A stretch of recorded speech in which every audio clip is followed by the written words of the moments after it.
Hey guys, Jess here with your look at the week in entertainment. It's time for some wood. Today, The Terminator returns. Seth MacFarlane aims for the Wild West.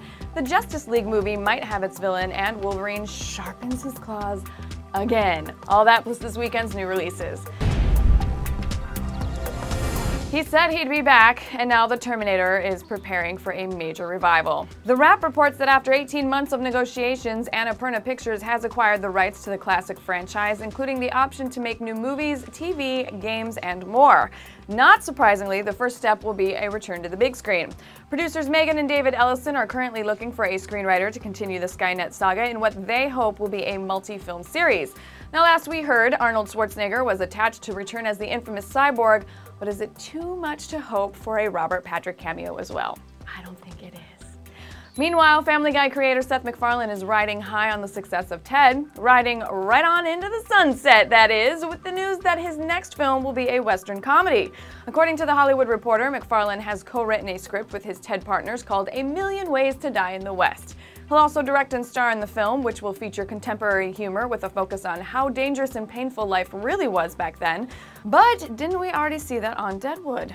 Anyway, MacFarlane also revealed this week that he has a new concept for a Family Guy movie brewing because Adult Swim doesn't already have that covered by airing the show 12 hours a day.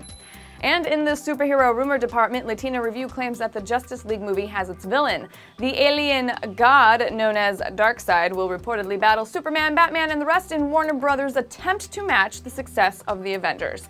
If this report is accurate, DARKSEID is an interesting approach to take considering how otherworldly he is, in particular when compared to the more grounded approach the studio has taken with the Dark Knight films and the upcoming Man of Steel. And lastly, in the Who Didn't See This Coming category, Hugh Jackman is in talks to play Wolverine once again in the X-Men First Class sequel, Days of Future Past.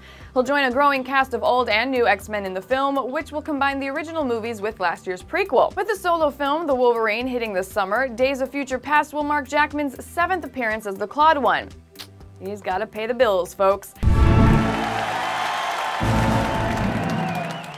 Now, this weekend is pretty light at the box office. Bill Murray plays FDR in the limited release Hyde Park on Hudson, and the Gerard Butler, Jessica Biel romantic comedy Playing for Keeps is the only new wide release, so this is probably a very good weekend to catch up on some Blu-rays. And that's your Weekly Wood. I'm Jessica Chobot. Make sure you hit IGN.com for all of the latest movies, TV, and comics news.